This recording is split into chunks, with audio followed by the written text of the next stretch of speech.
Ayun nga, kahit sobrang pagod ay nagawa pa rin ngumiti. Sabi nga nila gawin nating inspirasyon ang kahirapan upang lalong magpursigi at maabot natin ang ating mga pangarap. Magandang araw po sa lahat, lalo na sa mga viewers at subscribers natin. For today's video po, samahan niyo po ako na mag-harvest ng aming mga sitaw. Hindi naman po ito gaano kalapad at konti pa lang rin ang mga bunga, kaya mabilis lang tayo sa pag-harvest nito.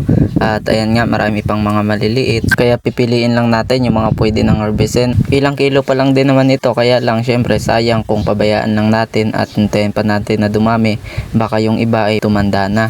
Para mabilis nga ang pamimitas namin ng gulay, ako ang nagpita sa sitaw at si Papa naman dun sa okra. Dahil mamayang hapon ay pupunta pa kami sa market. Every 3 days nga ang pag-harvest namin, kaya nga minsan hindi na kami nakakapag-spray. Lalo na kapag kasagsagan ng bunga, lalo't may malalaki na pwede nang harvestin, ay hindi na talaga kami nakakapag-spray. Kaya nga pag nag-harvest kami, hindi na iwasan na maraming reject. Pero syempre pag nagulayan ka, hindi naman talaga maiwasan na mayroon talagang reject, lalo na kapag sigilang ka ulan, syempre marami talaga nasisira na mga bunga. Pero ayos lang yun, ang importante meron tayong na-harvest, hindi tayo lugi sa ating mga tinanim at yung kita natin ay tuloy-tuloy. Matagal na rin kami nagsisitawan dahil maganda nga naman ang kita dito at hindi naman siya ganun kaalaga katulad ng ibang gulay. Ayos nga ito dahil sabi ko nga kanina, kahit minsan napapabayaan ay tuloy-tuloy pa rin ang pamumunga.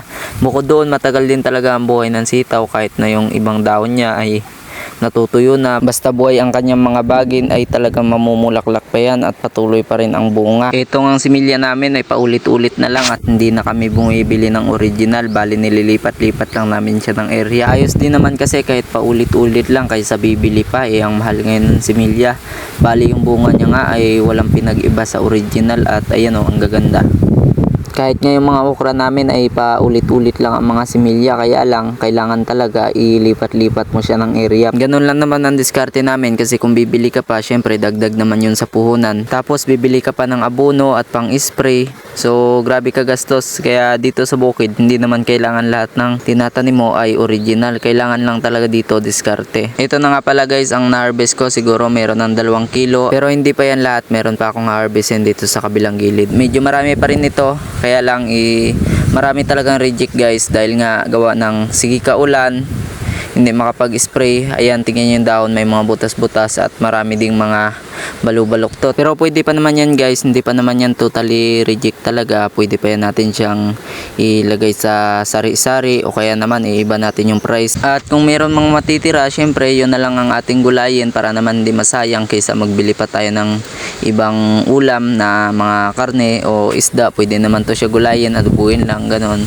Syempre alam nyo na, laki naman tayo sa bukid, wala naman tayong pili sa mga pagkain. Yung mga gulay yan talaga yung gustong gusto natin, pampalakas ng katawan yan. Syempre alam nyo na yung trabaho dito sa bukid ay mabibigat talaga at mahirap, kaya kailangan talaga natin ng masusustansyang pagkain, kaya nito mga gulay, diba, para lumakas ang ating katawan. At syempre dahil patapos na po tayo sa ating vlog, shoutout po muna sa ating 11 subscribers.